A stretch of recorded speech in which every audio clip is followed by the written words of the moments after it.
संत शिरोमणी गुरु रविदास महाराज की जय हो. सतनाम सतनाम सतनाम जी. जय गुरु रविदास जी. पुढील भाग चिंतनाचा आहे. या प्रत्येक ईश्वरी नावातून भविष्यात कधी चुकीचा अर्थ लावू नये तथा संभ्रम निर्माण होऊ नये म्हणून जगद्गुरु रविदास महाराज त्याच वेळी याचा उलगडा करतात. उलगडा करताना ते म्हणतात, राम नाम बिन जो कुछ करिये सो सब भरम कहाई. आता हे राम नाम म्हणजे नेमकं काय आहे त्याचा संकीर्ण अर्थ भविष्यकाळ डोळ्यासमोर ठेवून जगद्गुरु रविदास महाराज येथे सांगतात. रविदास हमारो रामजी दशरथ करी सुत नाही, राम हमी रहियो रहियो विसो कुटुंब माही.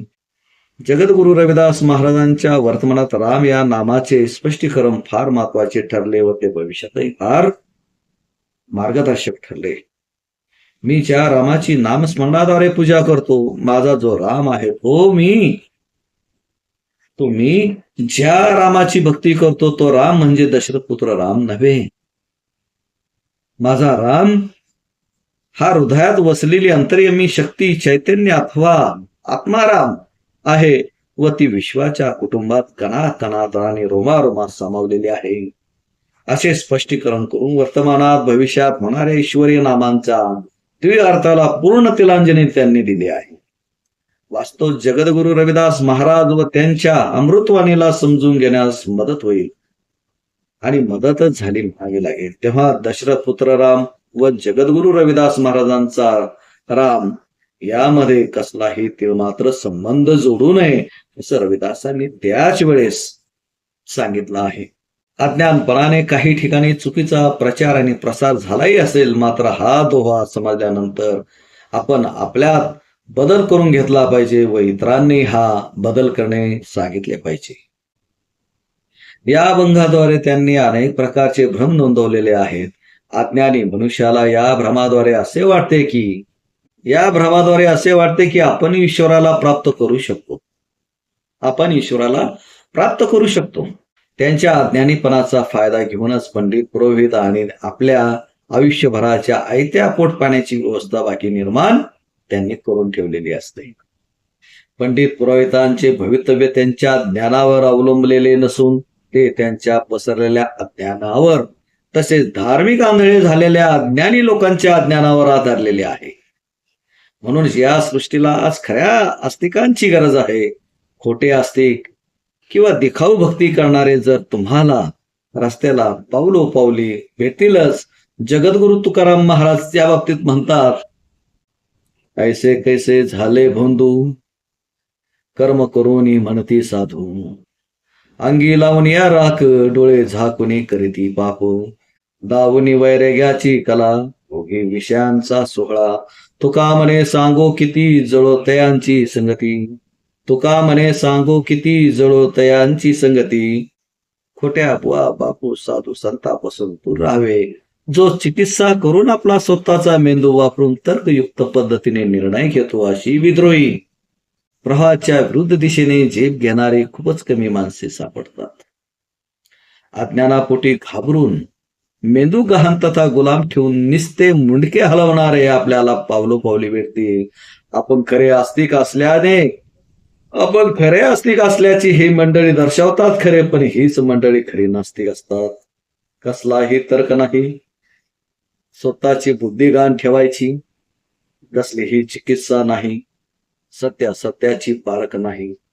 आज अनेक गर्भश्रीमंत मोठ्या डिग्री घेणारे, सुशिक्षित, स्वतःला उच्च शिक्षित समजणारे अनेक महाभाग ही गुळाच्या ढेप्याची मुगळे चिटकावेत तसे अंधश्रद्धा व कर्मकांडाला चिटकलेले दिसतात. बुद्धांनी कपोलकल्पित ईश्वराला नाकारून सुद्धा बुद्ध हे जगातील फार मोठे आस्तिक आहेत. अत्तदीप भव हा संदेश खऱ्या आस्तिकाचे दर्शन आहे. परमेश्वरूपी दीप प्रत्येकाने आपल्यातच पहावा.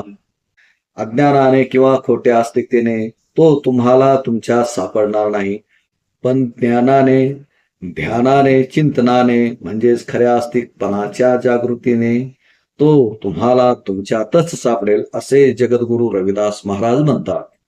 तुही मुही मुही तुही अंतर कैसा, कनक कनक जलतरंग जैसा. जास्त लांब जायची गरजच नाही. या पृथ्वी तलावर ईश्वराचा म्हणजेच निसर्गाचा सर्वात मोठा चमत्कार हा मानव आहे.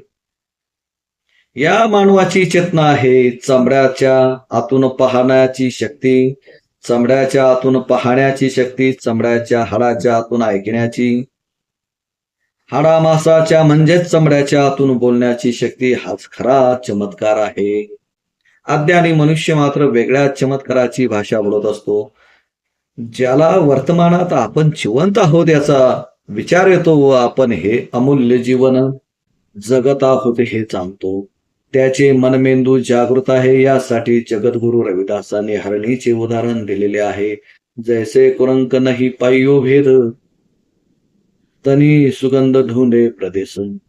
जसं हरणीच्या बघा, जसं हरणाच्या बेबीमध्ये कस्तुरीचा सुगंध दडलेला असतो, परंतु अज्ञानवश या सुगंधासाठी ते जंगलात डोंगरात फिरत असते. अगदी त्याचप्रमाणे परमेश्वराचा सहवास या जीवाच्या आतमध्येच आहे, परंतु अज्ञानवश त्या परमेश्वराला अंतरात शोधण्यापेक्षा हा मनुष्य त्याला बाह्य जगात शोधायचा प्रयत्न करतो आणि त्यासाठी वन फिरत राहतो. जगद्गुरु रविदास महाराजांना इथे हेच सूचित करायचे आहे की जनो, ज्या परमेश्वराच्या प्राप्तीसाठी तुम्ही आतुरलेले आहात तो परमेश्वर थोड्याच तीर्थक्षेत्रात आहे. जन हो, ज्या परमेश्वराच्या प्राप्तीसाठी तुम्ही आतुरलेले आहात तो परमेश्वर थोडाच तीर्थक्षेत्रात आहे. जन हो, त्याला शोधले असता तो तर तुमच्याच हृदयात आहे, इतका जवळ आहे की ज्याला शोधण्यासाठी तुम्हाला कुठेही जाण्याची गरज नाही. अज्ञानी मनुष्य जवळ असलेली गोष्ट दूर शोधतो, अंतरंगात शोधण्याऐवजी बाह्य जगात शोधतो आणि बाह्य जग हे पूर्ण विकारांनी, इच्छाशक्तींच्या जाळ्याने भरलेले आहे. त्या जाळ्यात तुम्ही अलगद सापडतात, गुरफडता व ईश्वर प्राप्तीचा मार्ग अजूनही बिकट करून घेता. जगद्गुरु रविदास महाराज म्हणतात, वन खोजन का जाहिरे राम आलोया नाही. ईश्वरा रानावना शोधू नका, तो हरवला नाही. मग मुळात परमेश्वर प्राप्तीची इच्छाच का होते? कारण आपण आपल्यातच अस्तित्वाचा शोध घेण्यास कमी पडतो आणि जर शोध घ्यायचाच म्हटलं तरी तो रानावनात, तीर्थक्षेत्रात, मंदिरात व बाह्य जगात घेतो. परंतु पुढील प्रश्न जगद्गुरु रविदास महाराजांना पडतो की काय परमेश्वर हरवलाय की काय? इतके वेडे पिसे होण्याची गरज काय? आणि अचानक समजा उद्या ईश्वर तुमच्या पुढे येऊन उभा राहिलाच तर काय मागाल त्याच्याकडे? काय मागाल त्याच्याकडे? ईश्वर येऊन राहिला तुमच्याकडे यदा कदाचित, ना इच्छायुक्त, वासनायुक्त, लोभयुक्त, काही ना काही. कारण जन्म गेला या प्रपंचात, परमार्थाचा गंध नाही. त्याला परमार्थ समजला तो कोणत्याही आशेसाठी परमेश्वराला आवडत नाही. जिथे आस नाही तिथे स्वार्थ संपला. जिथे आस नाही तिथे स्वार्थ संपला. जिथे स्वार्थ संपला तिथे आनंदच आनंद उरला. ज्याप्रमाणे जगद्गुरु तुकारामजी महाराज म्हणतात, आनंदाची डोही, आनंद तरंग, आनंदाचे अंग, आनंदाचे. अचानक ईश्वर जर तुमच्या पुढे उभा राहून म्हणाला, माग वत्सा, काय हवे आहे तुला? स्वार्थाने पडलेल्या या देहातून मागणी स्वार्थाचीच राहील.